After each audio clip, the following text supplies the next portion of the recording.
And at first, there was nah, I'm just joking. Welcome to episode 81 of Live with Rex. And this one's about an hour later than I said it would be. But look, famous last words here. I'm going to sit down and take a 5 up and do things.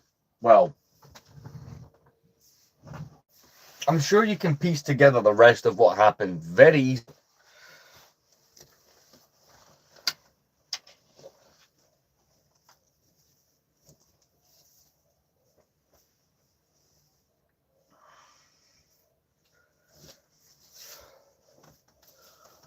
But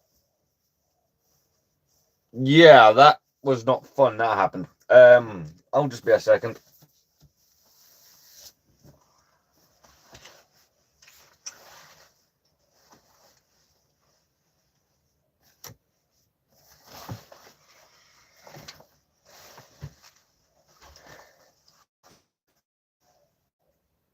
That's because I'm just sorting some stuff out, like as in I'm quickly changing.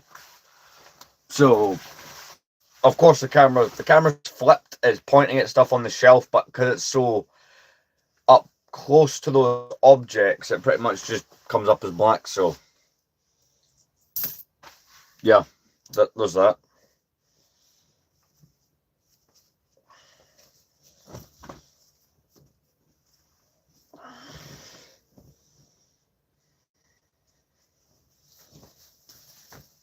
So, the camera's gonna flip in like a minute.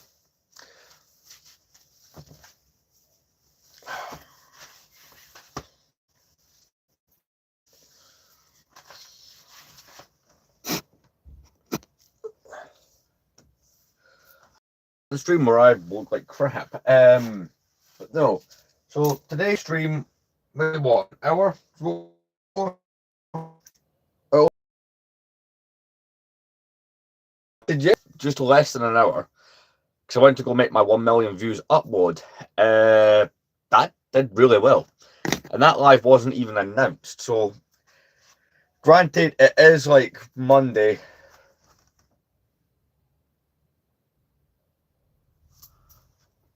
Yeah, my moderator, Potato God. He'll get you.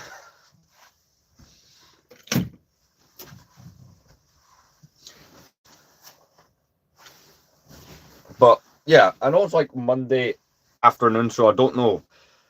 Normally I'm at work at this point. I'm working much later in the day, so like 5 o'clock. So normally I don't know how much people are going to be like, free to watch a live stream right now. That would be, I don't know what the numbers on that would be, but pretty much, yeah, I'm just organizing things. I was meant to start streaming at 12, and at like 11:45, for some stupid reason, I said, you know what, I'm still feeling a bit tired. I didn't like nearly 12 last. Um, I thought, you know what I'll do? I'll go back to sleep for 5 minutes. I'll wake up and then I'll stream. That went really well.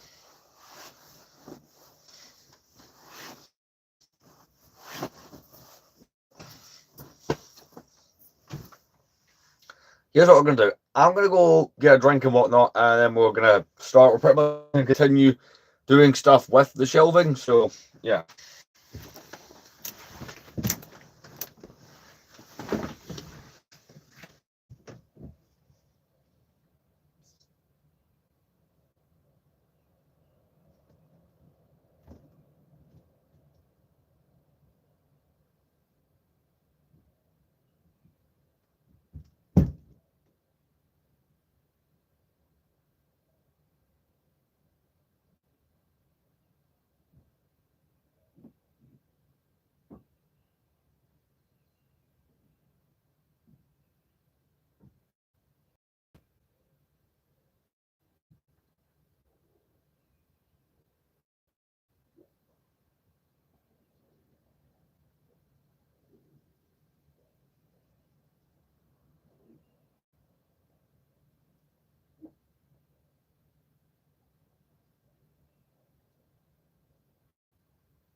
Good morning.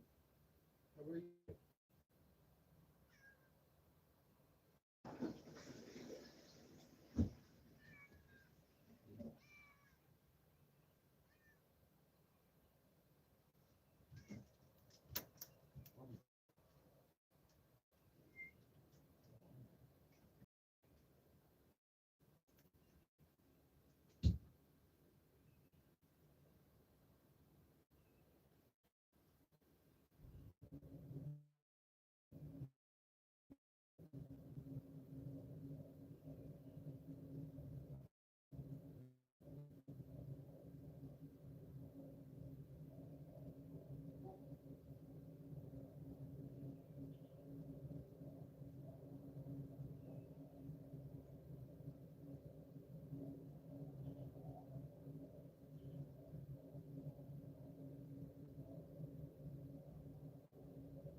That's disgusting.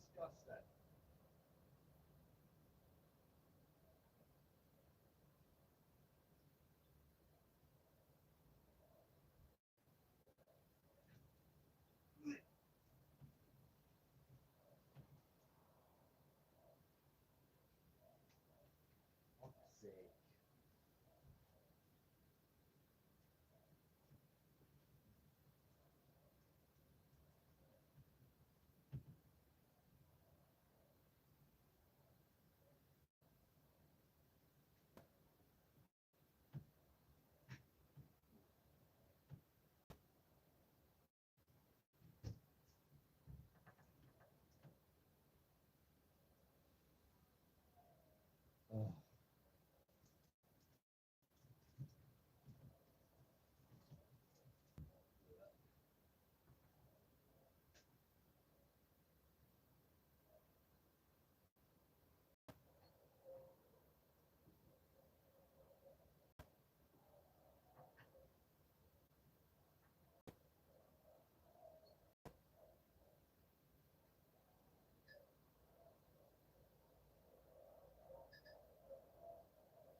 Alright, I'm back. I apologise. It's one of those things. I went to go get a cup of tea and whatnot, and it also turned into me, feeding the cat and the dog and letting the cat out and cleaning up after the dog. Ugh.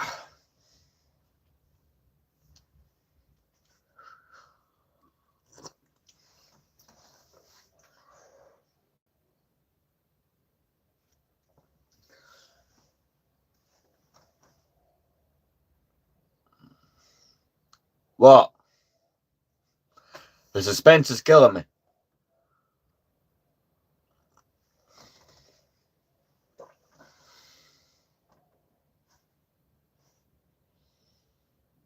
No? Alright then. But anyway, in this stream we're going to continue the shelf. Put that there. The shelf organization. So we're going to continue to put minifigures on it, stuff like that. Pretty much just what we have been doing during the live streams is continuing. So yeah, we'll be live for a while. This will not be like the longest live I've ever done, but it's not going to be like a stupidly short one either. So I'm still yet to beat my longest live stream, which was 10 hours.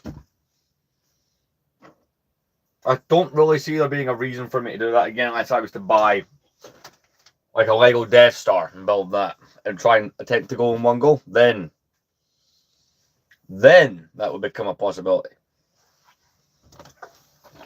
A box here, so I've got a whole bunch of figures that are ready to go back on the shelf in here. So I took all the figures and all the shelves, all the sets and all the figures were taken off the shelf, and essentially I dusted, cleaned, rearranged. I'm now just still putting the figures back on.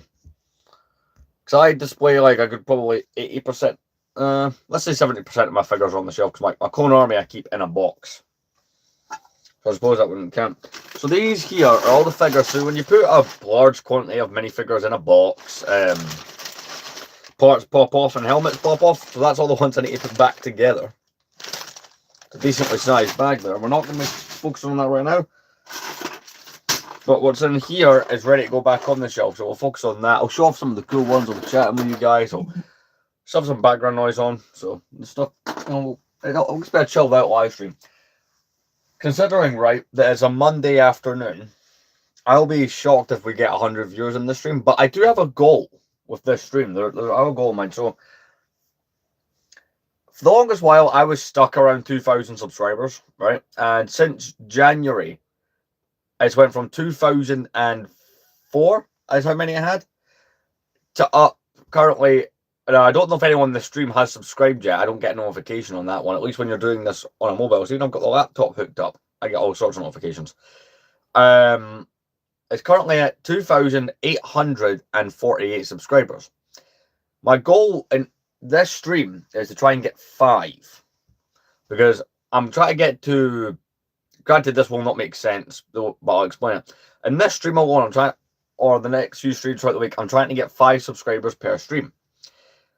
That will not get me up to 3,000, but I also tend to get at least 50 or so subscribers a week recently, according to my analytics, just through my shorts. So, yeah, the goal for Friday is 3,000.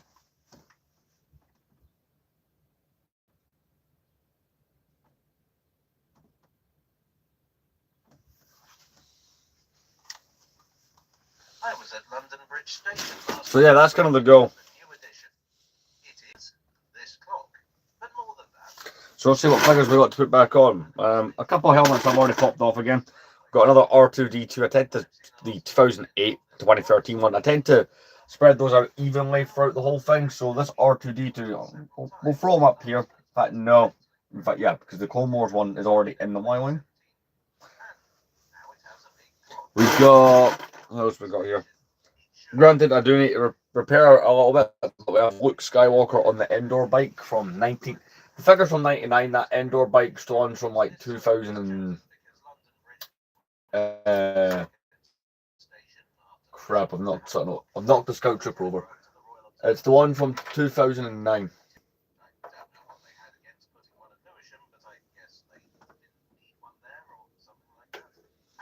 There we go. So how's everyone's Monday going anyway? Any figures that are non-Star Wars are not going up right now because I need to put them in the glass case or something. A good chunk of like the Monster Fighters Fiend stuff and the Lego Scooby-Doo stuff, for example, Fred, they would have to go in the glass case I've got over that way. Because the Mystery Machine I've got in there with the Monster Fighters Mansion. So that's kind of what I'm working with. So he's not, but this Bomb Squad Trooper here from 2011, we can get that up. So yeah, my goal is for this stream is 5 subscribers. Considering I did a live stream, like the most subscribers I've got for a single live stream was 23. So I believe that it's doable. So I usually get average 1 to 4 subscribers in a stream. Or this is what my YouTube analytics has been telling me. Who knows? It could just be a compulsive liar.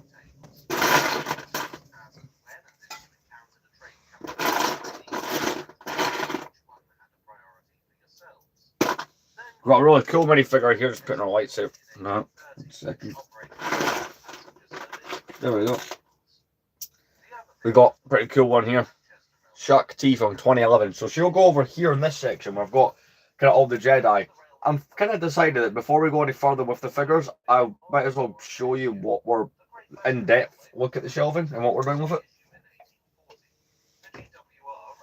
I think that would be kind of more interesting for people.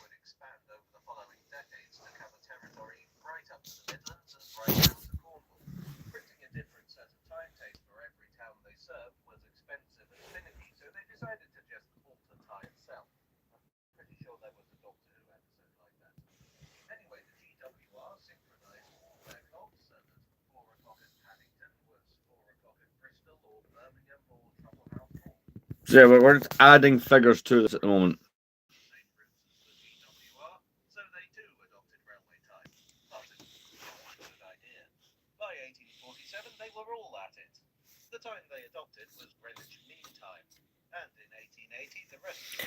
Of course, it's after I dust them, they decide to get dusty again.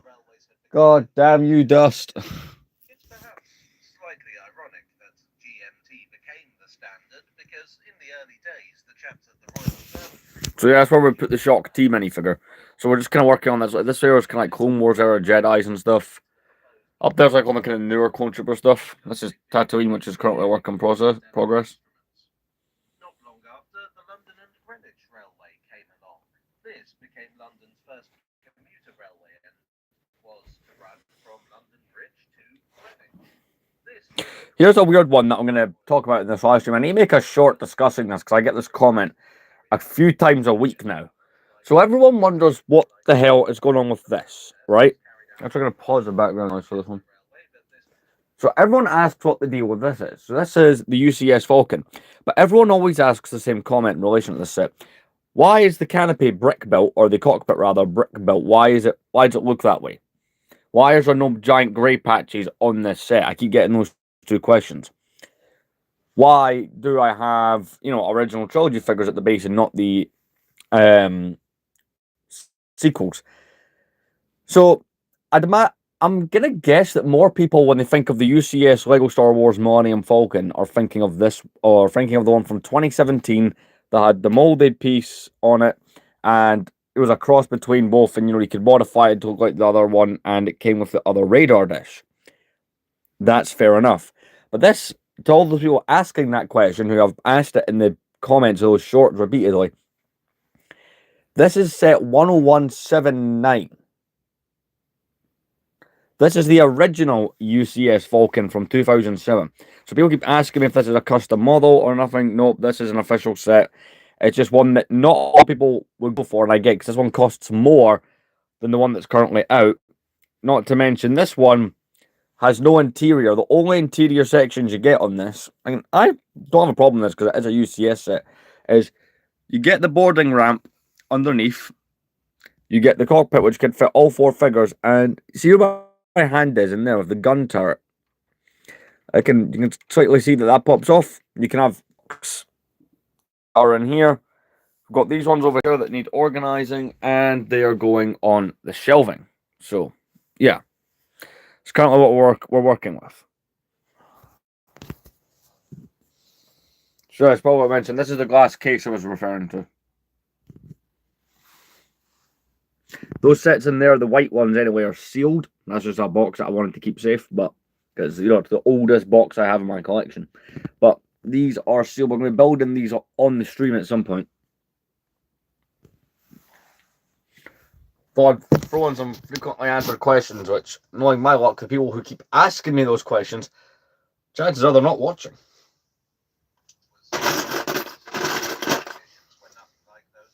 God, 2013 Firewall first score, and I went for a phase of constantly buying those.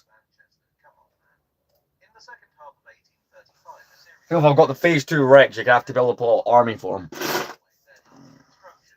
Another Clone Wars era Jedi, we've got Barriss Offee from 2012.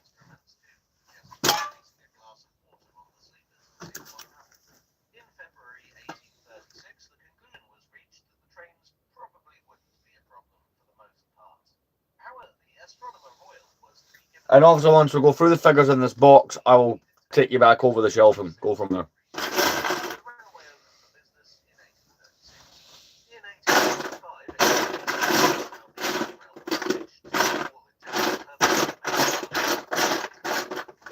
One second, I quickly find something that's.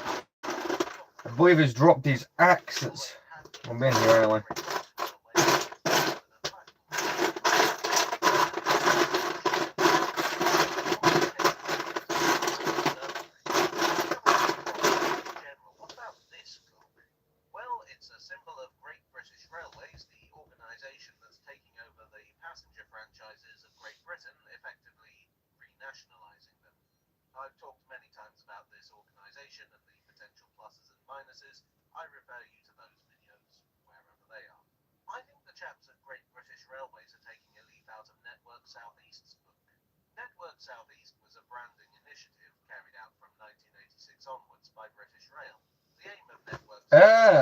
Or potentially I have just screwed up and I didn't give him the axe when I was sorting through it initially. Right then. So Savage Press, he is meant to have this big, like. No, absolutely no idea. Like, here's the thing, right? I could probably add it up with the retail value, but even then, like, I have some stuff that's worth idiotic amounts of money, so I don't actually know. So, like, for example, I paid $130 for the 2010 Turbo Tank 3 years ago, right? But that'll be worth more now. I've got a few sets where that's the case. The home one is now worth a bit of money, and yes, that's Cloud City there. But here's something I don't know what some of these go for now. Some of these I got as idiotically good deals on eBay. Like I got the Tantive 4 for $80, including the Captain Antilles, which is a rare figure from the set, or at least that version is specifically with that face, because he got a different face from the Rebels from that era. You know, like I've got the Cantina, which comes with the Greedo, but Greedo, and there's a few figures you'll notice are missing from my display. I've got this project that's currently ongoing. I've got episodes of it on the YouTube channel or on the main page if you want to check it out. But this is collecting the complete saga's playable characters in Lego, right? This is a mixture of official figures like the Boba Fett and the Wicket, the Greedo. Like the 4 figures you can see in frame are real. But Admiral Akbar, Forlorn, the Force Ghosts, the Magna Guard, Boss Nass, Han Solo and Luke there, Padme, the Ugnaught and like the Kaminoans are custom made figures to look like the game renders. So this is something I'm currently working on right now. Like those Jedi's are custom made. I do enjoy showing this off on stream, to be fair.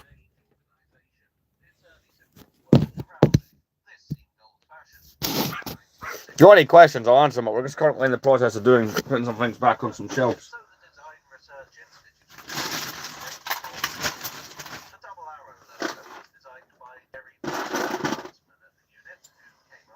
Next figure we're throwing back up is Queen Padme. Get her back on the shelf.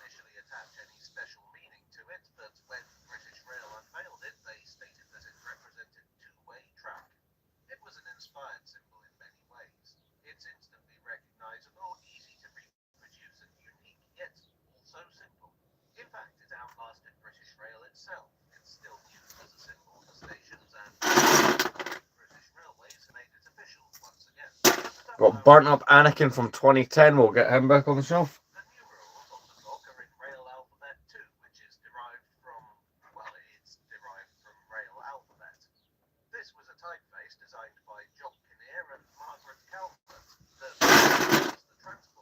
But yeah, we're just putting stuff back on my shelving after I rearranged it. So that's kind of just what we're going through with this stream. But yeah, thanks for tuning in. I appreciate that. If anyone else is the same and they've got questions or whatever, or anything you see behind me, or if I have anything or anything like that, just shoot me a question. I'm more than happy to answer.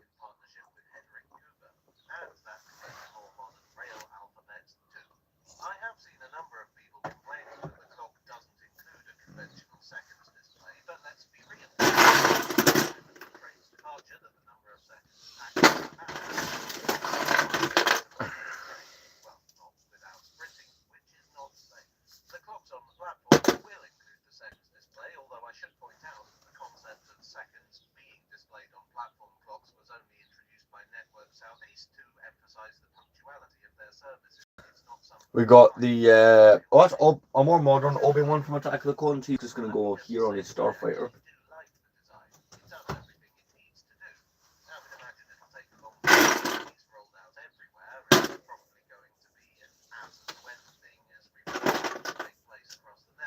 Got Palpatine here.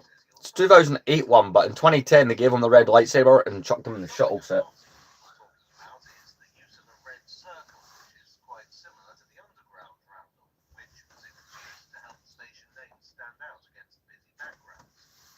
Put him up there next to Starkiller.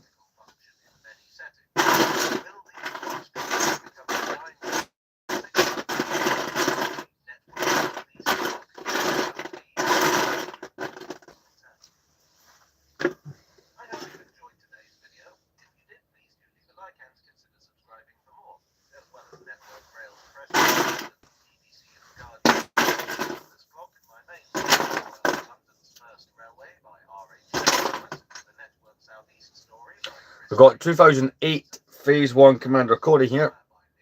We're going to put him up here as well.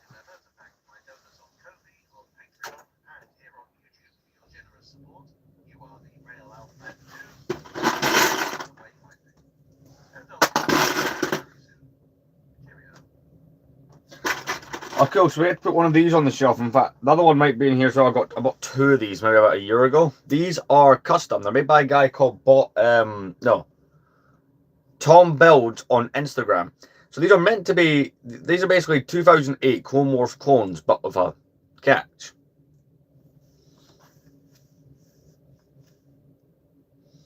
Been turned into Coruscant Guard troopers with a custom shield. I've got a couple of those guys, so that'll be fun to put on the display. Oh, the other one is actually on the display, funny enough. I just noticed that.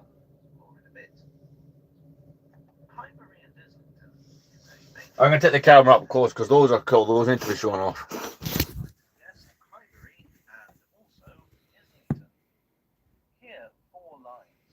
These are some pretty cool pieces. I do have a couple other pieces by this creator. I'll admit, I kind of did stop buying his stuff purely because I was only looking for stuff, you know, that would fit for this.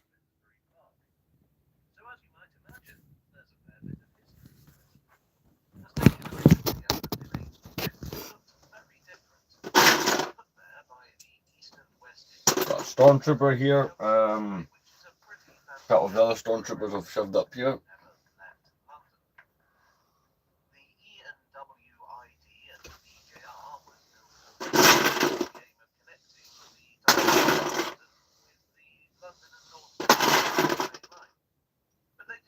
Got an Imperial officer. We can always just throw him up here.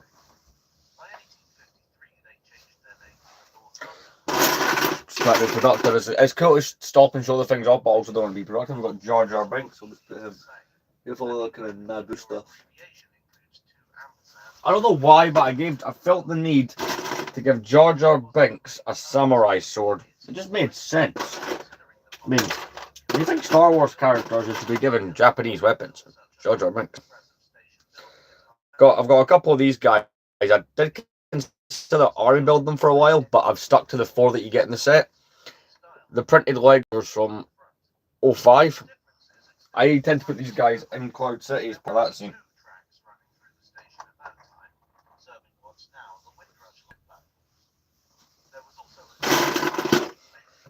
It's got a random C3PO. You can go there. Got that more modern Clone Wars Palpatine. He's just gonna go chill at the back of the Y-wing here.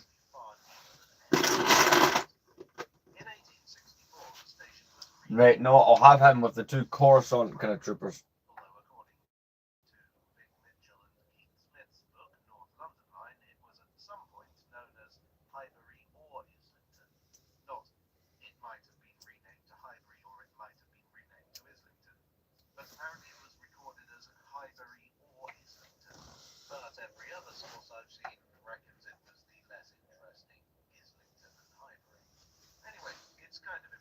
And we got one of those clone cadets that came out last year, the May the 4th. Those I am currently eyeing up a bunch of those on eBay for sale, so that'll be something that I'll do something with. Got a Recon Clone Trooper here, so Recon Clone can just go. Where do I want you to go? You can just go over here with the other kind of Revenge of the Sith. Nah, you should go over here with the Turbo Tank.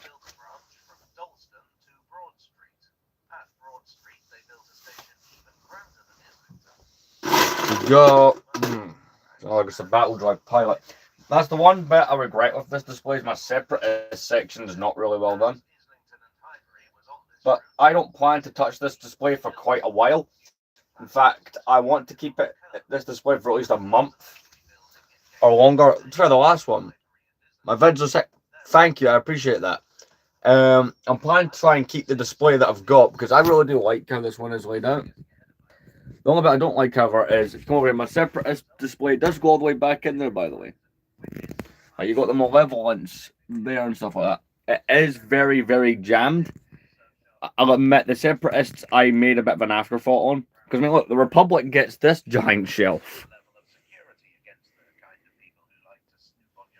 By the way, that, I think we can agree, looks brilliant. As does this little section here.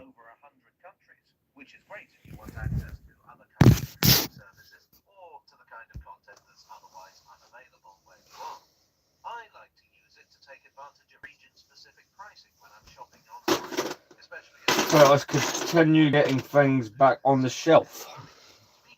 We got Padme here. So yeah, my goal is to try and get 5 subscribers, so who knows, maybe we've achieved that. I wish YouTube would put a function in when you're streaming on, at least on mobile, that tells you, oh, by the way, you have a new sub.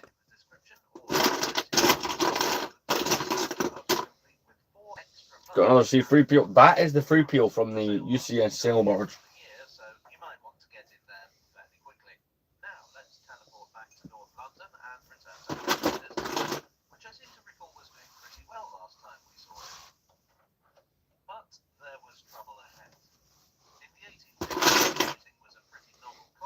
Right, we've got another Phase 205 clone. We can put that figure there.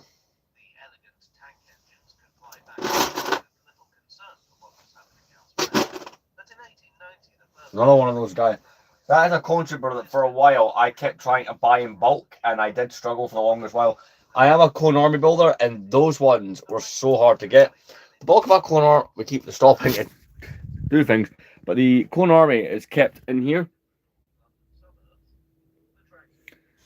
Like, I do keep a good chunk of it out on the shelf, but it's one of those kind of things that it does and doesn't work. We'll get like small bits of it in here or there, but I'll never be able to keep the whole thing on the shelf, like, because I've been asked that a few times. That's just not realistic.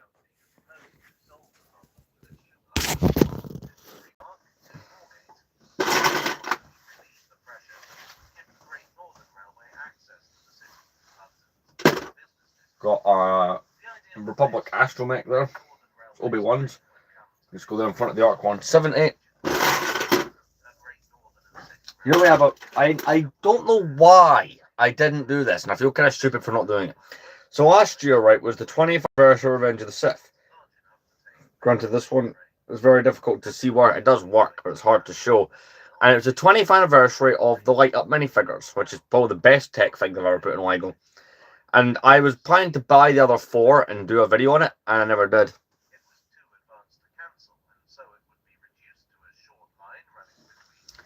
if I was going to recommend a shelf, I'd recommend these.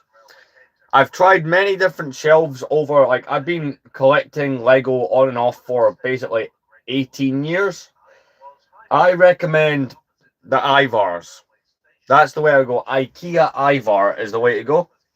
Because those shelves are designed to hold, like, really heavy things. But this is a light-up mace window. Hard to see on camera, but it does work.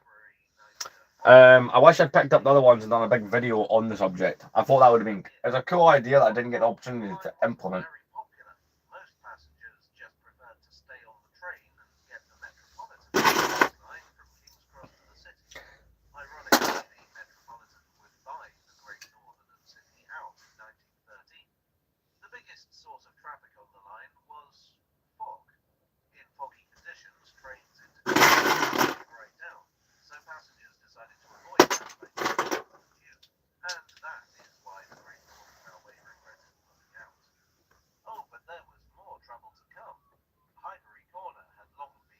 And I think, with the exception of one more minifigure, that will be all of my Senate Commando squad sorted.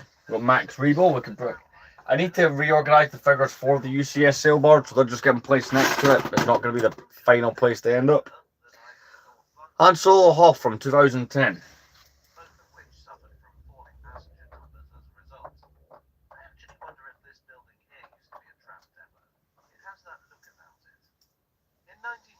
Got Yoda here, can continue conducting the Dagobah training scene. This is just a Tatooine look, so he can go there.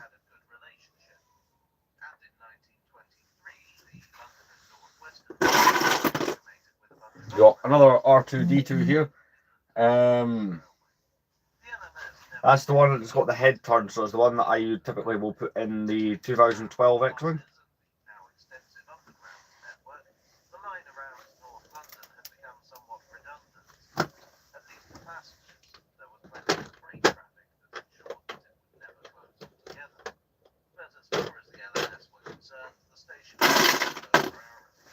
Got a 2008 Clone Wars clone here. This live stream will not go on very much longer because I've been on a streak lately. So I upload shorts regularly. I stream regularly, but uploading regular full-length videos can be difficult with how busy I am. But I've had 3 of them go out so far in March, which, by the way, if you've seen my recent productivity of those, that's good. Trust me, by that standard, that's good. And I want to have one come out tomorrow, so I'm going to be ending this a little bit early because I need to take things to be in work for a certain time. Yeah, we're doing all right. And I want to be able to edit that video.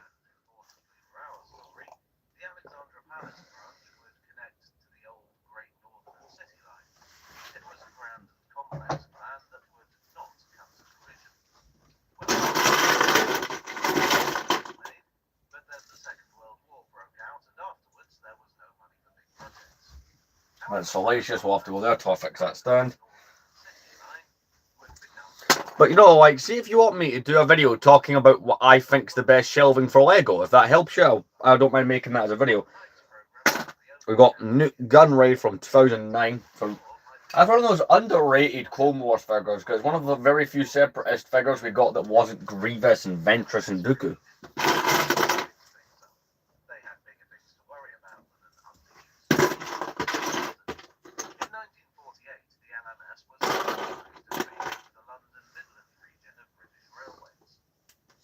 We've got a 2013 Hoth Luke.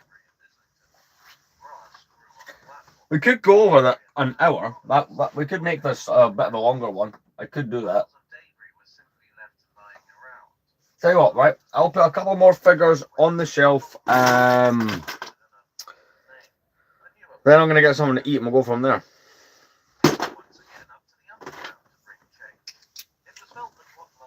But yeah, basically, I've gotten back into the groove of the whole YouTube thing, so content is going to be coming out a lot.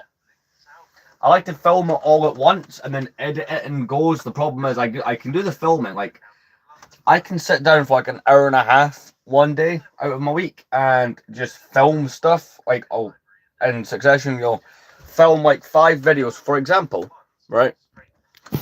I sat and filmed, I think, about 10 episodes at this at once. But the problem is I don't just randomly then upload them. I used to do that. I like to sit and edit them and make them perfect. You know, add in images that need to be added in and stuff like that. So, see, sitting down to do that with a whole bunch of like 8-10 minute videos, I end up losing track of time and being able to do that. So, can I edit them as I go? Well, I've had 2 episodes of that come out. I had my 1 million views video come out, so things are going well YouTube wise. The Victoria Line opened in 1968. By this time, it was clear that it would indeed be part of the main line station. Highbury and Islington was to undergo its biggest reconstruction yet. 2 new tunnels would be dug below ground. In order to provide cross-platform interchange for the new tube, Where is the Yoda head? Northern City Line was converted into one of the new tunnels, and southbound Victoria And that was a bit I was looking for, so can get that fixed. Victoria Line was mostly a brand new line. This was one of the few bits where it wasn't. You can kind of tell when you look at it. The Great Northern and City lines their tunnels with bricks like Caribbean. The tunnel shape isn't quite circular. And the biggest giveaway is the enormous amount of headroom above the train. But as part of this reconstruction, the Victorian station building had to go. Have a pilot, you're just gonna go there. It was knocked down and replaced. But the transport was I've got a message though. state at this time, and consequently, I believe this to be the absolute worst of London Underground architecture. Nothing about the modern Highbury and Islington station causes me to reconsider this opinion. Get this Chewbacca here. You can go next to Han on the Cloud City landing pad. This bit by the main entrance is probably the best example. Although, of course, some would call it ironic. Got OG Clone Wars Ahsoka Tano, the original one. I've had quite a few versions of that figure now. The Northern City Line station was also taken out of use, but it was more fortunate. The station building now houses signaling equipment. What else was happening above ground? The decline of the old North London Got a Chewbacca here, so he's gonna go on this scene here.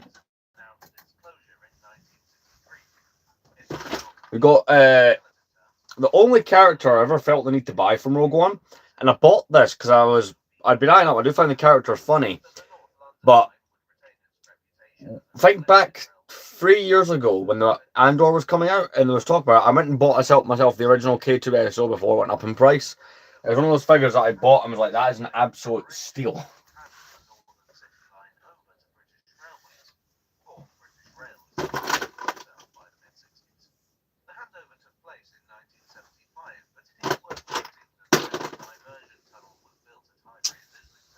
So we'll finish the figures that are in this box. I'll get a snack and then I'll think if we're streaming further than this. If we're continuing streaming, we're just going to be fixing and repairing some figures. And appropriately enough, the company that runs them is Great Northern. In 1997, the North London line was taken over by Silverlink as part of the privatisation of the division. While the company was far from the worst operator, it seems that the North London line wasn't ready to shake the curse. Oh god, well, there's Plo Koon's head pinged off as I was putting it back on. In 2007, Silverlink's reign ended and a new name appeared on the map. Where am I going to put Plo Koon? But the name was just the start. The North London line was reinvigorated with upgraded stations and trains. Looks good up there. Right, what else we got?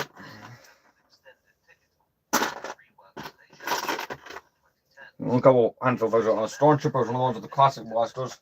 The ones with the big megaphone blasters, I like to put with the older stuff, so that's a whole bunch of them in the Cloud City build.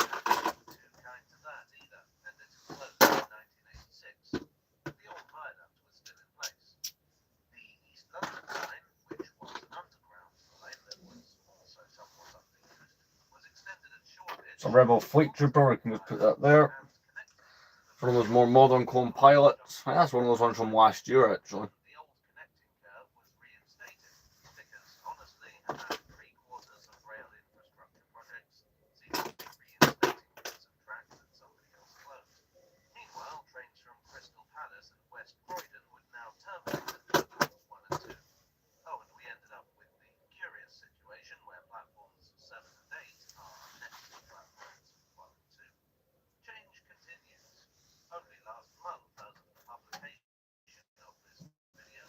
Right, and the last one we're going to put on for now is Cad Bane. This is original figure. I think I get a lot of disagreement for this, but I still think that the original Cad Bane from 2010 is a better one.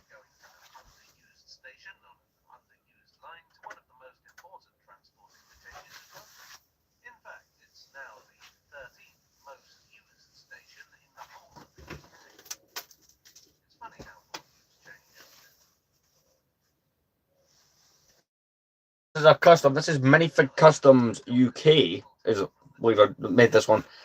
Commander Bakara's going into the glass case. I've got the Caminon security cone in there. I need to get the other custom cones I bought. See, before I settled on buying custom stuff for the complete saga, I went for a phase of just buying from random custom creators who did clone troopers. Because I didn't realise there was such a big community for the complete saga customs at that point.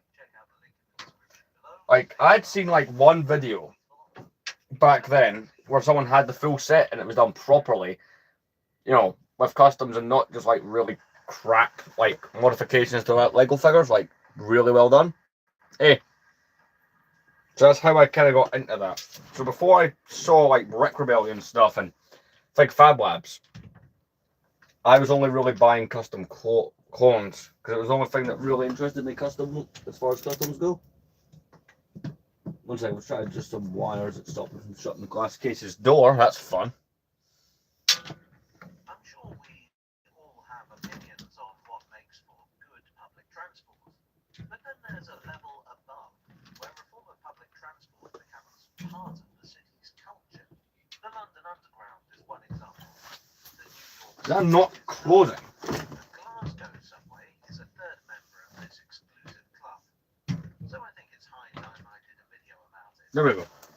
I'll show you. These are some custom clone troopers. I don't know if he makes these ones anymore. I've not been on his website for probably a couple of years, but this is Minifig Customs UK stuff. So the first one is a Kaminoan security clone.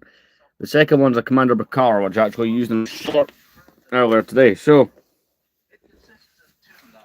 here's what I'm going to do. I'm going to get a drink, and then we're possibly going to start going through and organizing the contents of the bag. I don't know yet. Glasgow was known in the 19th century as the second city of empire. It was an ever-expanding industrial metropolis centered on the busy Clyde. This brought the city prosperity, but also problems. The streets were gridlocked. Public transport was limited and expensive, so workers had to live near their place of employment. That resulted We're 52 minutes in. No time on. And battery percentage has to be accounted for this, right? So it's 2 minutes past 2, right? Here's what we're going to do. I am going to go get a snack. We'll come back, and I think we're going to do a little bit of rebuilding of some of the figures in that box, and then go from there, or the bag rather, and go from there. Because I'm enjoying how good the shelves are looking with all the figures placed back on them. I don't want to stop now.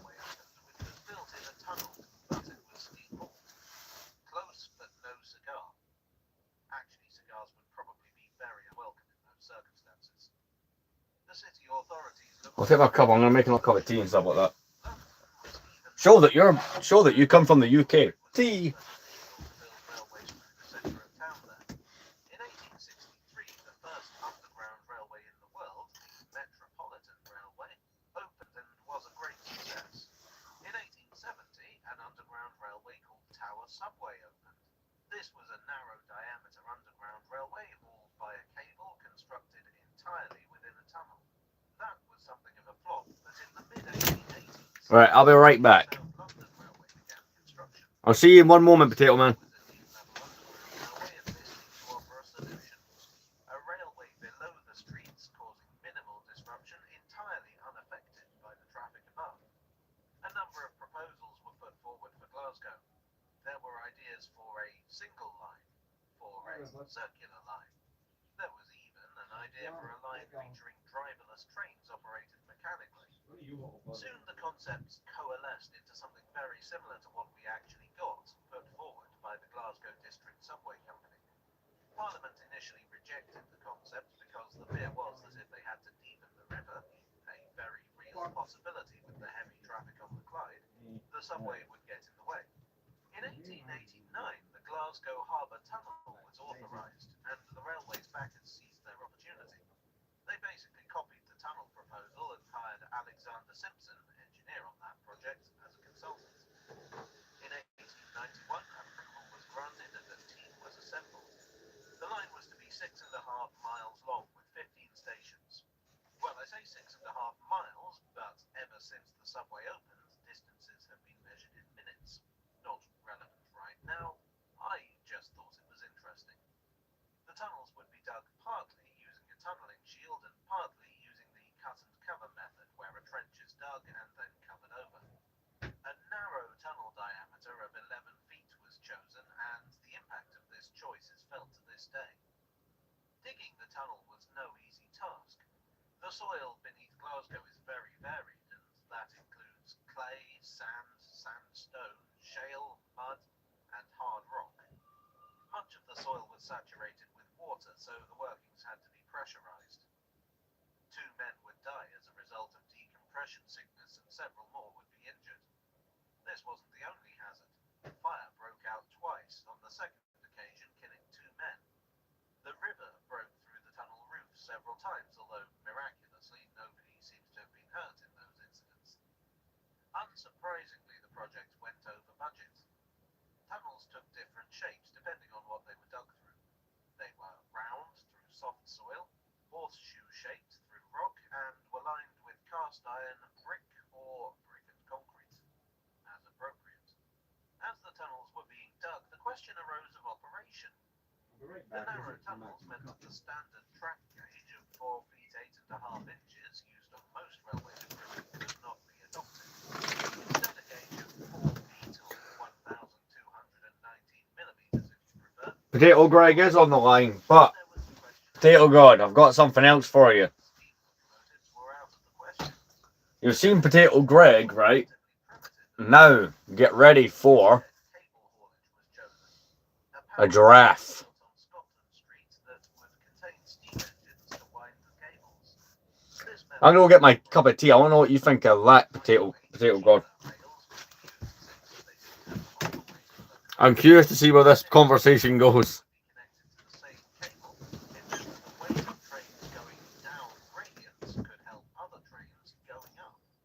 The trains would use a gripper. This would grab the cable when the train needed to move and disengage when they needed to stop. This mode of operation and the circular route with no sidings or branches meant that the system was built without hoists. The only way to get a train off the track was using the hoist at the depot at Brewlow, physically lifting the carriages off one by one.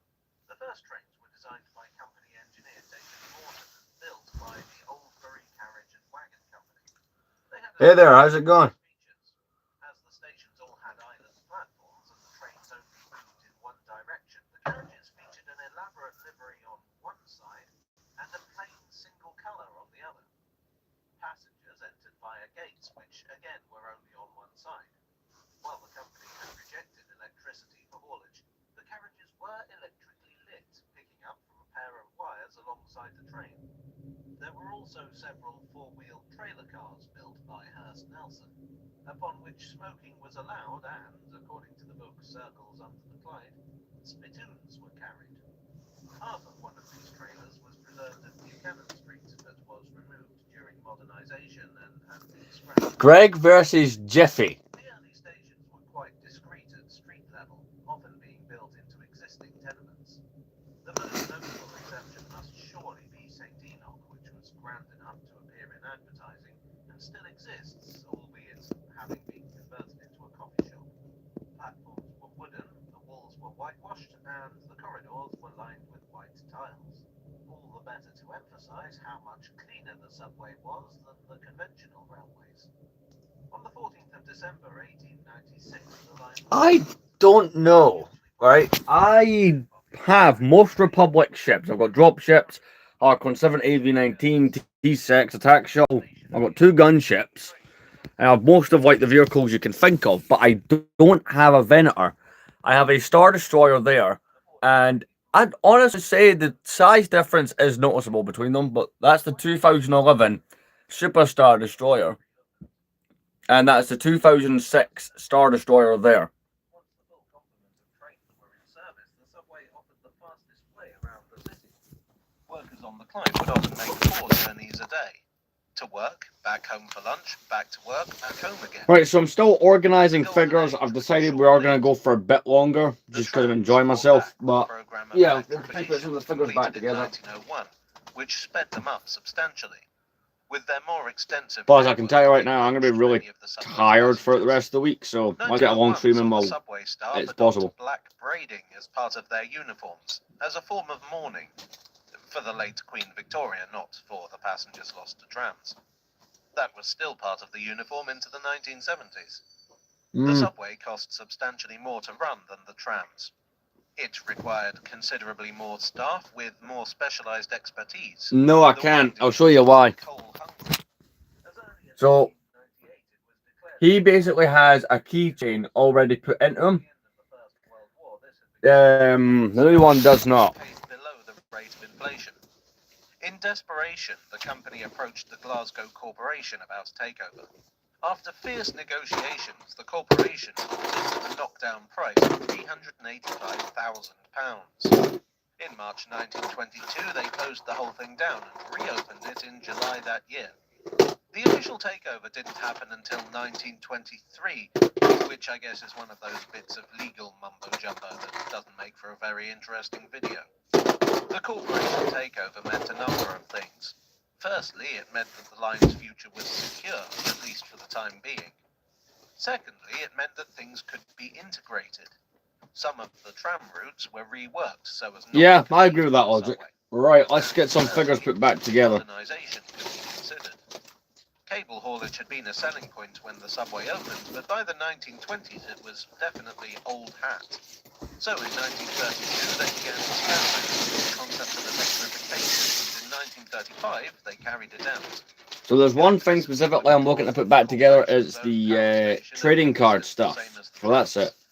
The trains were actually just the old cable-hauled stock with tram motors installed. They were repainted in a red and cream livery.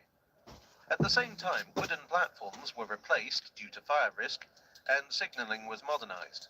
Apparently the wooden platforms were much missed by some passengers, since legend There's one of had them it that the fixed. creosote fumes were good for bronchial complaints. I am not a doctor, nor am I a Glaswegian, so I cannot confirm or deny this. In 1936, the system as a whole was officially Right, that's Han renamed the Solo Underground. fixed. I'm going to keep calling it the subway, as did just about everyone else at the time. Locals did, estate agents did, even some official documents published by the corporation did. During the Second So we need to World find War, the Boba subway Fett, was because he's the other used as figure an that air goes on raid this. shelter. But on the 18th of September 1940, a bomb struck just south of Merkland Street Station, piercing the roof of the tunnel. There were no casualties, but it highlights the fact that the subway is, in many places, just not very deep. That aside, the war was boom time for the subway. The Clyde was a major ship. And there we go. Center. I do More need to demand get for the ships parts meant that more connect the workers, stands which together meant more sorted, because I commuters. don't know where the Following hell the war, those went. though, things subsided once Oh, there's again. one of them. The council apparently I only need two. learned the lessons of history, preferring to invest in buses rather than improving or expanding the subway. So these can go together.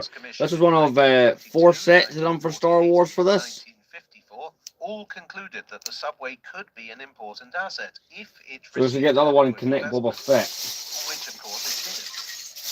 The feeling was that if nothing had worked so far to make it profitable, a bigger And I've got the one to investment connect Boba would Fett. just be a waste of money. The reports were ignored. No one in a position to do anything cared. The system became ever more dilapidated. Essentially, people were still riding a Victorian system. Same trains, same stations, same route. There was no will to expand. The trains were so old that parts were no longer manufactured for them. The fitters were forced to obtain parts from scrapped mainline trains and trams. I've already got the Boba and Fett, he's watch on. them as best they could. The overall result was a kind of vicious circle. Looks great. I do have that Boba Fett though, the one that we're talking about. The subway became a money pit. The system required more staff than comparable forms of transport because technologies that could have reduced the number of needed weren't in place.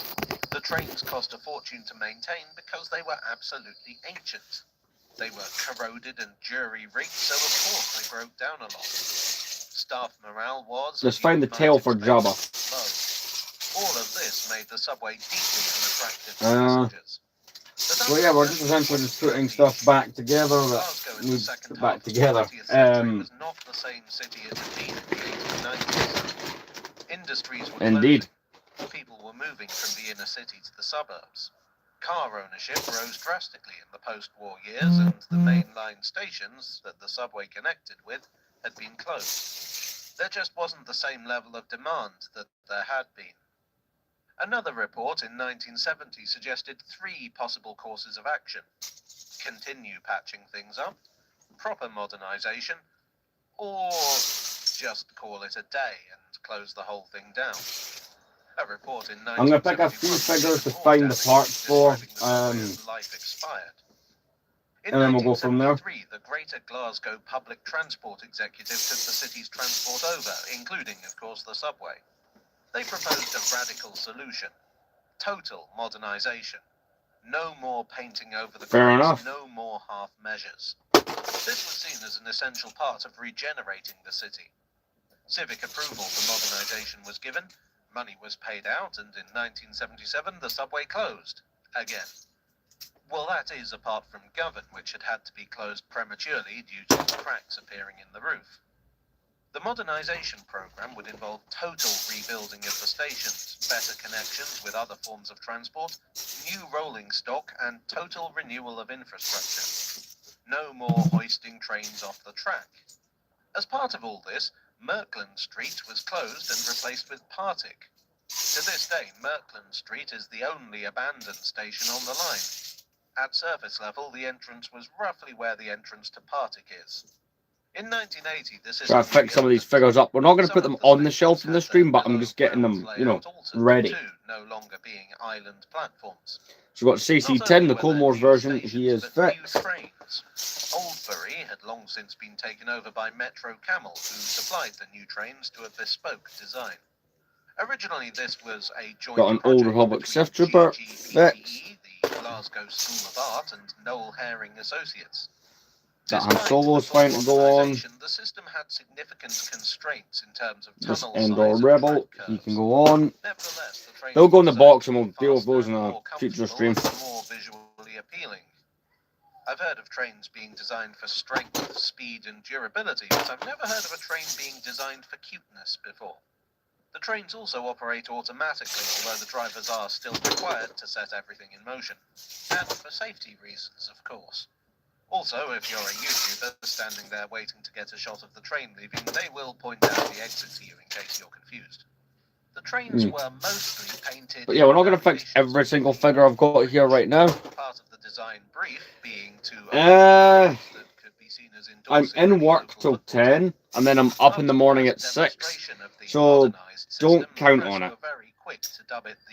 It's possible I will let you know through the community tab. I'll post a message there, but 2012 Mace Windu fix. But I'll let you know. It's trying to figure that whole thing out. Why painted orange in the first place. Several cars over the years have sported other liveries. In fact, you may have spotted a few of them in this very video. Another effect of the modernisation was the introduction of evening trains. Prior to this, the subway stopped at 7 p.m. There were also experiments with running trains at Christmas and New Year, but demand wasn't high enough. So yeah, my advice to you is just keep an eye on that community tab, and you'll find out. Collections around the festive season. So if you've ever wondered what Santa does when he's not delivering presents, he's driving subway trains in Glasgow. In 1982, the subway pioneered the concept of poems in subway carriages, with a series of funny but controversial poems by Edwin Morgan.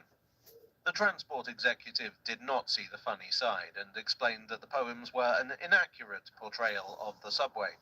They explained that despite what you might have read in the poems, there was no smoking or drinking allowed, there were no guards, and each train did not, in fact, contain a tank of hungry piranhas. Morgan's work would later be published on the London Underground and the Paris Metro. In the 1980s, GGPTE was replaced with Strathclyde Passenger Transport, who run things to this day. In the early 2000s... But yeah, I would like to do a second stream later. Because we are very close to the 100th stream. That'll be pretty cool. Subway once more. I recall visiting Glasgow in 2005 and being quite confused that some of the signs had an S and some had a U. There are many Glaswegians who still refer to it as the Underground to this day. At least if the comments on my Instagram are anything to go by. Here's a pretty The next forgotten round Lego of figure. investment fortunately did not EV9D9 take from 8 years to 2003. come around, and in 2010 another modernisation scheme was approved. This included electronic ticketing, better accessibility, and new trains built by Stadler Rail, along with various rounds of repair. The trains came into service in 2023. The old ones were withdrawn, with the last going out of service in June 2024. One of the old subway cars joined its even older brethren at the Riverside Museum, where you can see it today. The new trains are walk-through, wheelchair accessible, and air-conditioned. They also have the potential for completely driverless operation. And Counting as part going of up. the necessary safety measures to make driverless Do you know what, operation right? work, they are compatible with I'll platform screen doors. do something special on one condition. It can't be denied that the new ones are If we can improvements, get if to not a 3,000 train subscribers, right, and my All that being paycheck on said, Friday the is good short enough, period between I'll me buy filming something this and the video special coming out, that will an have to be article built was over published multiple saying that they've streams. had to fit I'm not going to additional say what, members to the but train since bringing that's them just into service. but there's your It clue. seems that neither SPT nor Stadler realised just how shaky this line is. Modernisation is tricky. The present-day subway has to work with many of the faults and compromises introduced back in the 1890s. Problems like water leakage and shaking, or shuggling as it's known locally, are still an issue to this day. What of the future?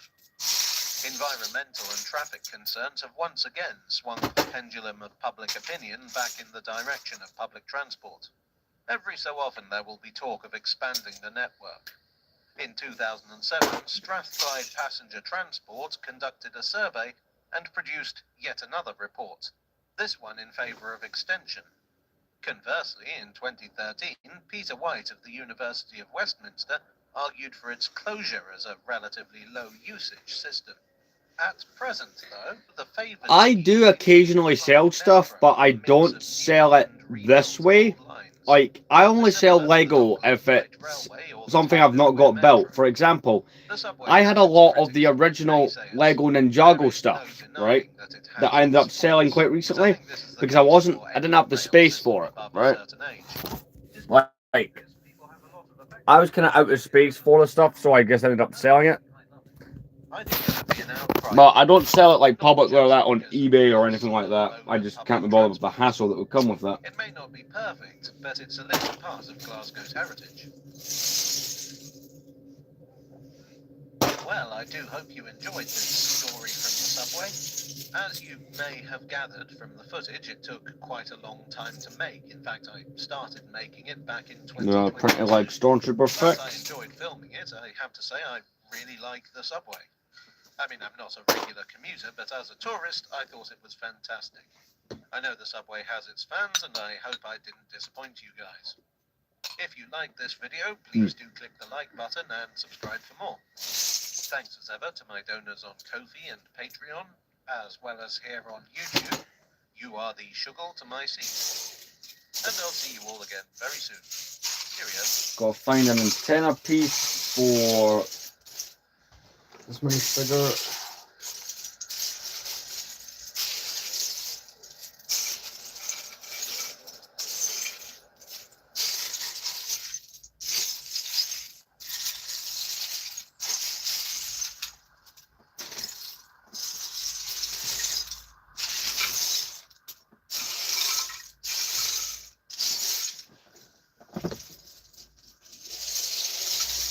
But yeah, for 3,000 subscribers, I'll do something interesting on stream.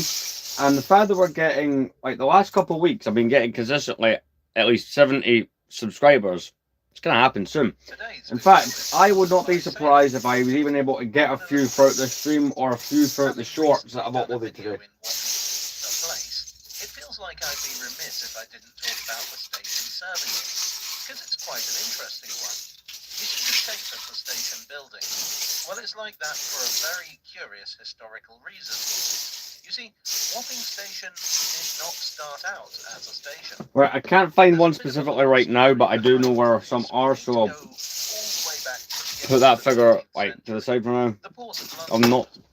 I'm not going to do that one right now.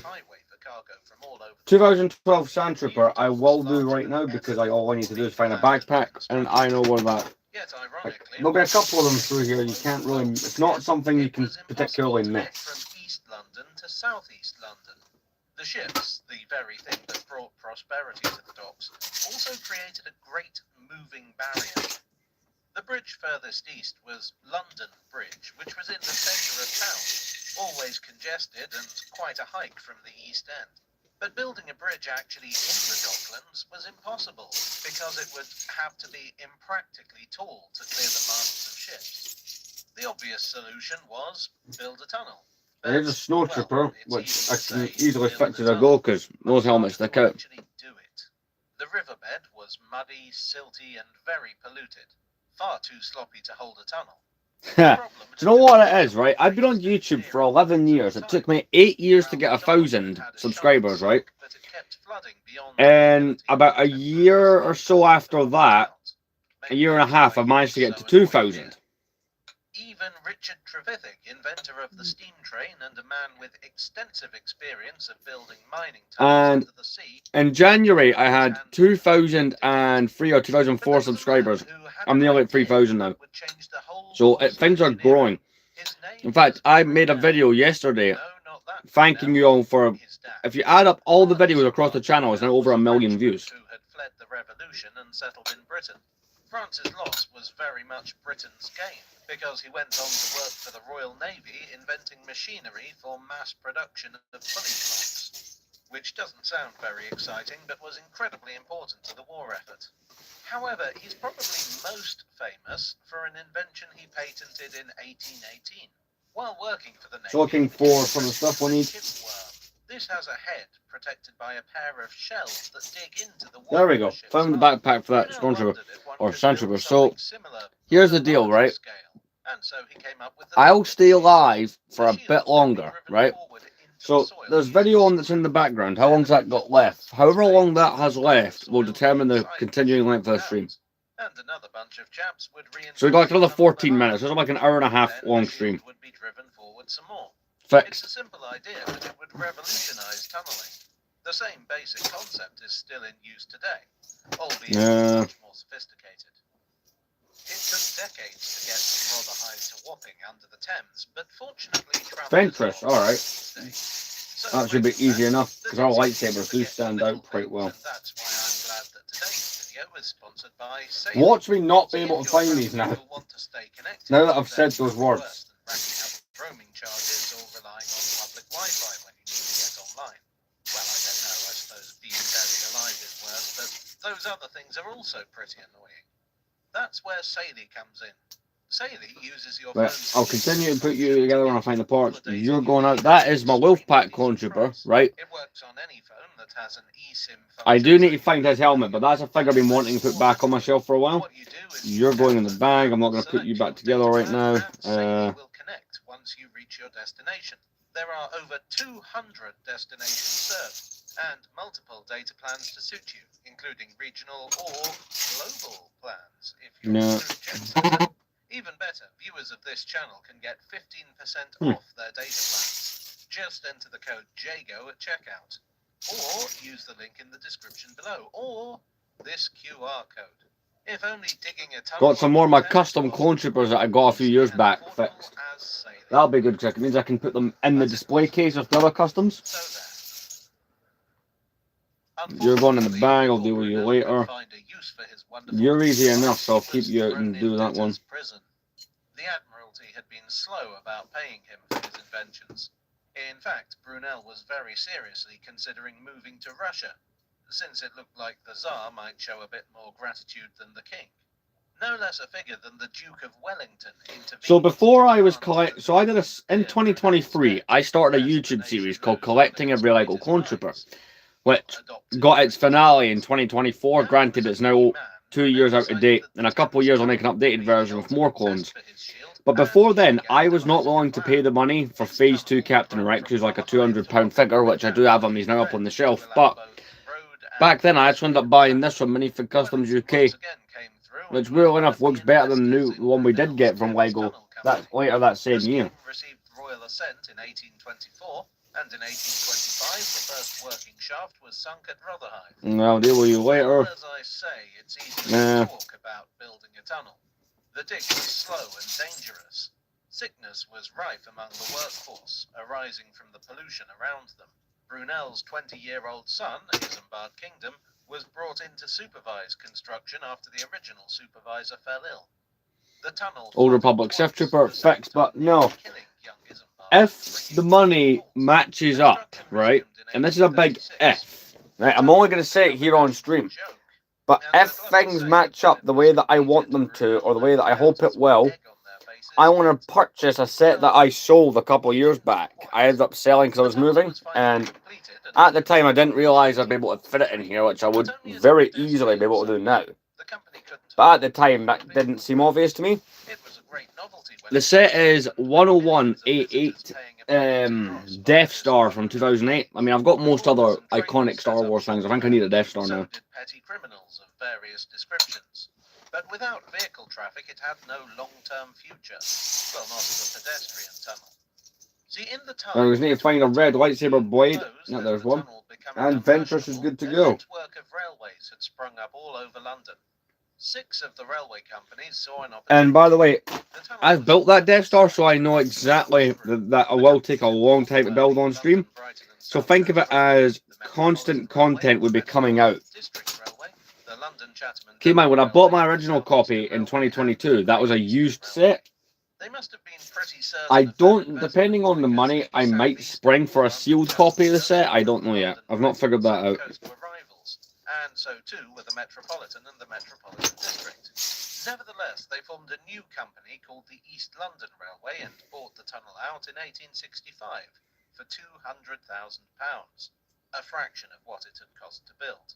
The tunnel would require extension Right. to enable trains to get into it. It was Uh, opened in sections. we're not going to do any of The those first went figures. from Wapping to what's now So, New Cross Gate. actually, yeah, well, In we'll keep those two 1871, helmets a back spur was and you opened back the to rest the of it. now closed We'll do Wapping any Road future stream. Station. In 1876, the line was extended north to See, if I was Shoreditch, going to build it all at connection to once, Liverpool that would be my new Street. longest stream. In 1880, another Basically, spur was built to New I Cross, bought the and set then in back in 1884, a 2022, final right, spur opened to with my Whitechapel, first big where the paycheck line from would work. connect with And Metropolitan essentially, and Metropolitan District lines. I bought it used. In Wapping was fact, one of the Potato God, first you can find the stations to open. video Much of of me the work to build unboxing had it on this already been channel. It's like done. a 4-year-old In fact, video, we but used the work shaft yeah. for the building of the Thames Tunnel. While Brunel's shield was ingenious, the sinking of the work back shaft then I was wasn't relatively live streaming. simpler. They just built a brick cylinder and let it sink into the mud.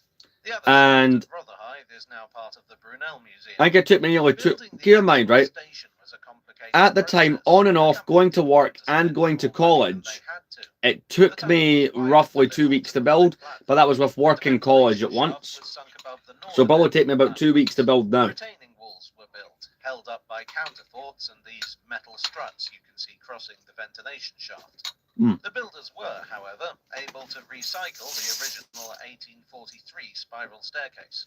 The station looked very different back then, similar to the abandoned station at Shoreditch, although presumably with less graffiti.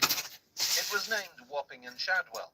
After all, there was no Shadwell It would station depend then. really, right, It would be on how. So say I named bought the set Shadwell brand in new, right? 1876. The Say I station bought a the fresh East in London box Railway would 2008 also Death be Star, far right? more fancy because, frankly, the main Brand purpose new. of the line Get was my cup to of tea. provide a freight artery. The Metropolitan and the Metropolitan District would both provide some services from 1884 onwards. But the London, Brighton and South Coast Railway would provide the lion's share of passenger trains using a series of small... If I bought a sealed one, I'd be working with the numbered bags and boxes, so it could be built quicker. But if I bought a sealed one, sorry, a used one, then I'd be spending, you know, time sifting through parts and what have you, trying to find the pieces, which is what I did the last time. Wapping station was that it was infested with rats. It's the closest station to the river, and not only did passengers have to contend with rats running brazenly around the platform, but the damp and the smell of the river mud. The platforms were very narrow, and indeed they still are. But yeah, Potato God, Wapping was the sort of station that you didn't it really depends if I buy a used one or a new one. A new one we could build quicker, a used one would take me a while. And normally I would be the opposite opinion, like I bought my Super Star Destroyer sealed, but line a de facto A used underground Death line, Star would be officially great in part terms of the Metropolitan content line, but operated as a separate and entity. price. Big So there is an changes came appeal to go Wapping ahead with the and installation buy of a hydraulically one active used. 1915. I have been In looking turn, at them, failed to so we'll go marshal from the there. Really just order depends on the and money replacing it when I with get paid, wooden because I've wrecking ball. you'll In notice my streams have been a lot 1940, shorter decided to have this a go month, at apart from that remopping one that was really long. themselves, So I've been as the working a tube was lot more, destroyed by so firebombing. the The money was should be there for me to go ahead and do it. replaced by a wooden hut, which would itself be replaced with something more permanent in the 50s. The fact of the matter was that as a tube line, the East London line was of fairly limited use. It ran from Shoreditch to New Cross and New Cross Gate, never entering central London. Passenger trains didn't even use the connection to Liverpool Street, except under very exceptional circumstances. That connection would be pulled up in 1966. The main passenger traffic over the line came from dockers, which was fine as long as the docks lasted. But in the 1960s, shipping began to move downriver. The docks began to close down, and as they did, so the East London line lost its purpose. There was less and less freight and fewer passengers. There were a few proposals in the 1980s. So yeah, Potato God. Things. One was to relink Liverpool Street connection. It would pretty much depend on what type of set what condition the set was in when I buy it. Another was to extend the Jubilee line into the Docklands, which would have included an interchange at Wapping. That didn't happen either. The extension took a different route east. A third idea was to convert the whole line to light rail, which was a very fashionable concept in the 80s. Despite all this attention, Wapping Station was in a deplorable condition. The walls were grimy and damp. It was also so leaky that it had to be constantly pumped out. Drivers on the line were issued air fresheners to combat the stink. One of the other custom Tom Bilge clones. Yeah, sure. What's second question? Oh, you're asking him. All right. Some way to bettering the lot of the people of East London. Renovations would take place at Wapping in 1982. The musty old brickwork would be covered by panelling, and the ticket hall would be rebuilt yet again. In 1990, the East London line officially became a separate line on the tube network, which only really served to highlight how disconnected it was from everything else. The Jubilee line re-enters the picture in 1995. The interchange would be at a new station. Yeah, I've got a bunch of those. That can be rebuilt. That makes sense. I went for a phase at one point. Also took the opportunity to patch the Thames Tunnel up. Initially, the plan was to simply concrete I went for a stage of army building, the Old Republic stuff. Instead, by way of a compromise, shotcreting was used. A thin layer of concrete over the original features, preserving the basic structure. Wapping Station was itself spruced up. Vitreous panelling depicting the history of the station and the area was installed. They never fully sorted out the problem of water ingress, though. Even more change was on the way. The East London Line extension was a concept that had come about in the 1980s. Now, this was exactly what it sounds like, extending the line at both ends onto existing suburban railways to provide better connections. It would eventually come to fruition as the London Overground. The line would be extended south onto the South London Line and north onto an abandoned section of the old North London Railway. But Old Wapping looked like it wasn't going to be invited to the party. The platforms were too short and too narrow. They were neither safe nor practical per the regulations governing rail safety. Continue through all these. Nothing there that we're going to hold on to right now to deal with. Would be included in the overground, but you just have to watch your step. The East London line of the Underground closed in 2007 and reopened in 2010 as part of the London Overground. As of last 1 sec, I'll read the year, comments. Windrush line. When I talked about the oldest sections of the Underground a couple of weeks back, a few people expressed sorrow that I hadn't included the East London line, on the grounds that it's no longer a part of the Underground. And that's understandable. Wapping isn't a tube station, but it deserves to be recognised as one of the oldest structures ever built on the Transport for London network, even if it's absolutely not doing what it was intended to do back in the 1820s. Well, I do hope you enjoyed today's video. If you did, I'd like very much if you'd give this video a like and perhaps subscribe for more if you're so inclined. Main sources today were The Impact of the Railways in the East End, 1835 to 2010 by Emma Dwyer, East London Line by Vic Mitchell and Keith Smith, and The Railways of London Docklands by Jonathan Willis. I would like Yeah, to man, thank I'm our not sorry. members on Ko-fi, on Patreon, and here on YouTube for your generous support. You are the vitreous paneling to my dirty wall. I'd also like Let's to see, none of thank those are Sunday either. for sponsoring today's Yeah, I video. thought the Check facial the hair link in kind the of description below to take advantage of their generous offer. And I will see you all again very soon.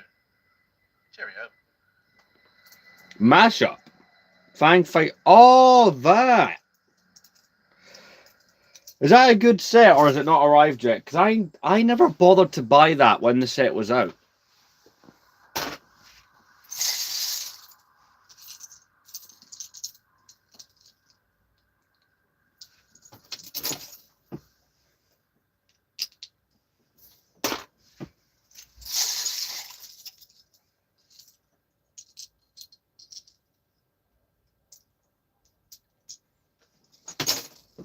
Last week, I received an invitation to the 160th anniversary of the pumping station at Tross Ness. What's so special about a pumping station, I hear you ask? Well, firstly, if you were less cynical, maybe you'd get invited to these things too. But secondly, this is what's so special about Cross Ness. It is an absolutely magnificent example of Victorian industrial heritage. What could merit such a glorious work of engineering? Well, You know what, it's- Potato God? I say we let this one it's slide. sewage. Cross Ness He was ain't part of causing a no massive problems. rebuilding of London's sewer system that was every bit as important to the city as its railways, its roads, or its docks, but which, very deliberately, was kept out of sight. To understand why it was built, we need to go back to the middle of the 19th century.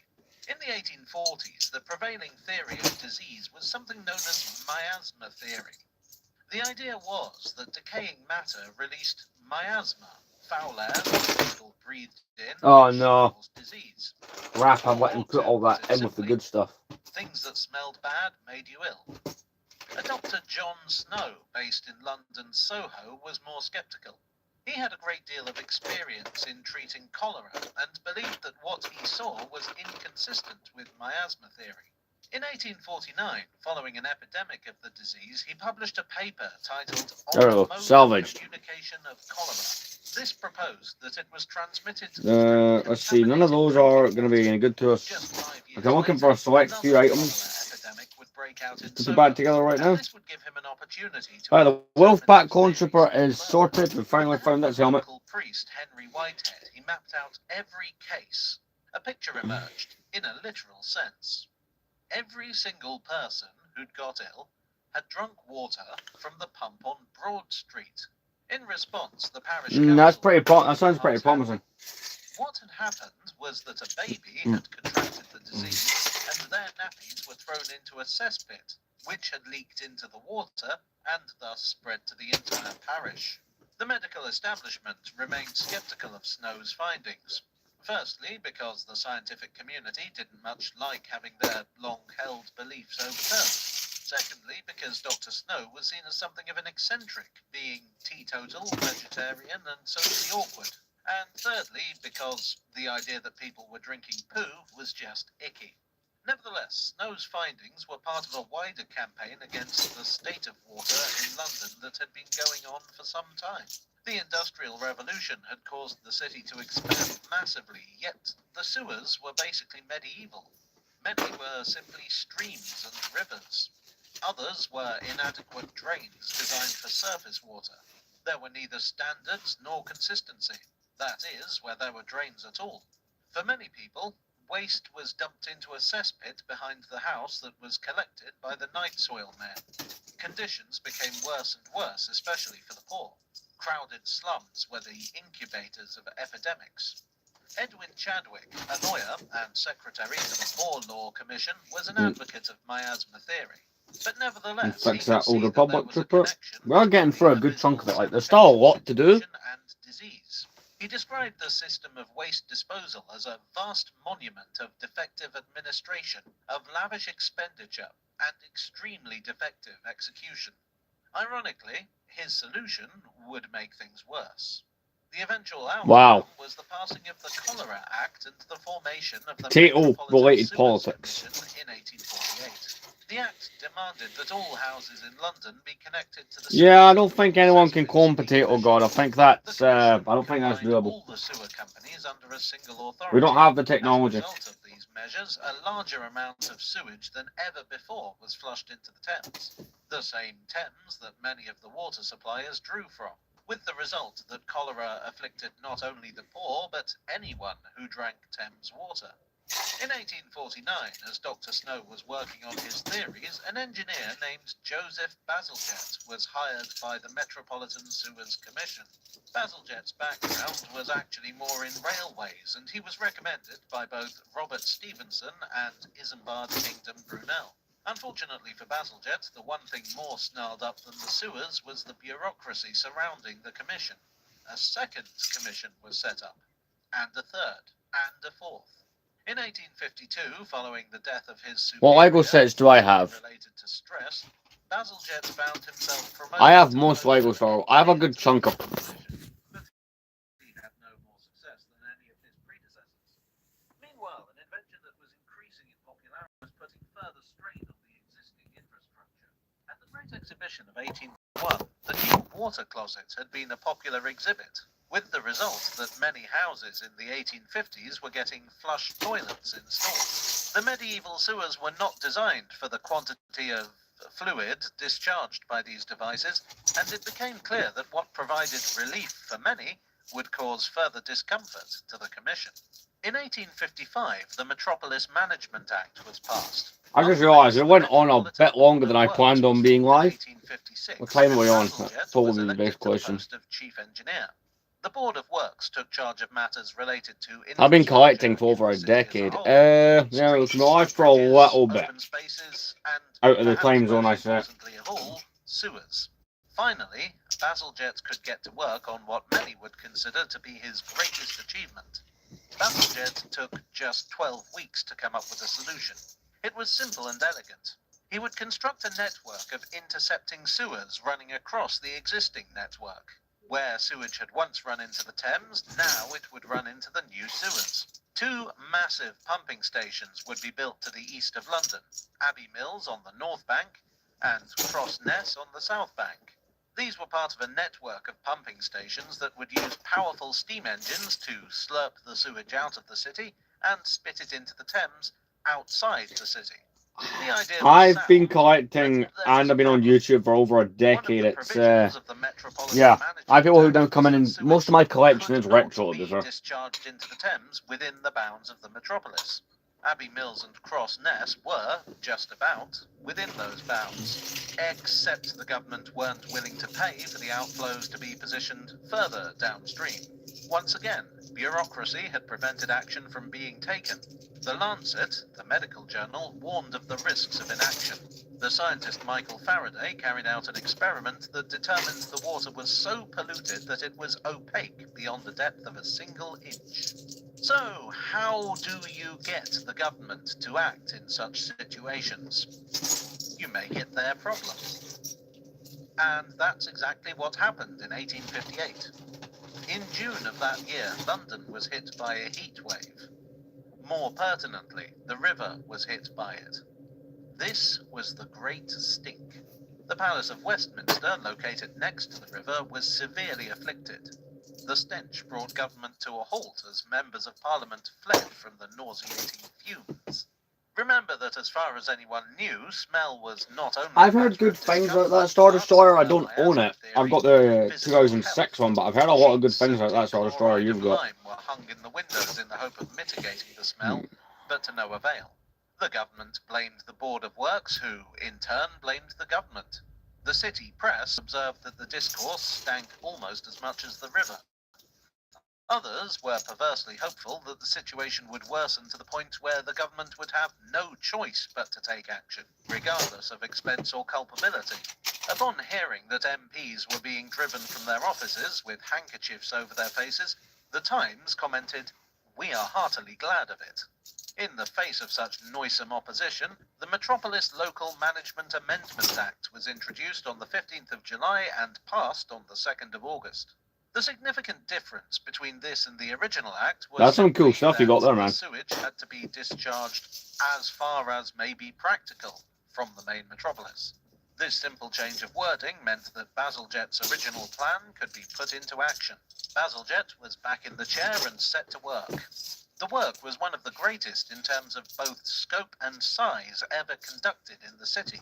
For not only did the sewers have to take care of the effluent of 2.5 million people, but they had to anticipate the growth of the city. Their plans also had to take into account basements, canals, and railways. Here's another custom Bazalgette figure we refused can to fix. compromise in his designs. Only the best materials would do and hang the cost, which was not really what the government wanted to hear, but the press, at least those based in London, generally came out in Bazalgette's favour. In 1865, the first phase of construction was completed, the Southern Outfall Complex, and with it came the opening of Crossness Pumping Station. The station was equipped with 4 enormous beam engines, the largest rotative engines in the world, weighing 240 tons apiece. On the 4th of April, a party of VIPs, including the Prince of Wales, the Duke of Cambridge, the Archbishop of Canterbury, the Archbishop of York, and the Lord Mayors of London and Dublin, attended the opening ceremony. I suppose we could make some pun on the word rank here, but you know I'd never stoop so low. Anyway, the Prince of Wales set the engines to work. Technically, Crossness was not fully completed until 1867, but it was operating and that sort of thing.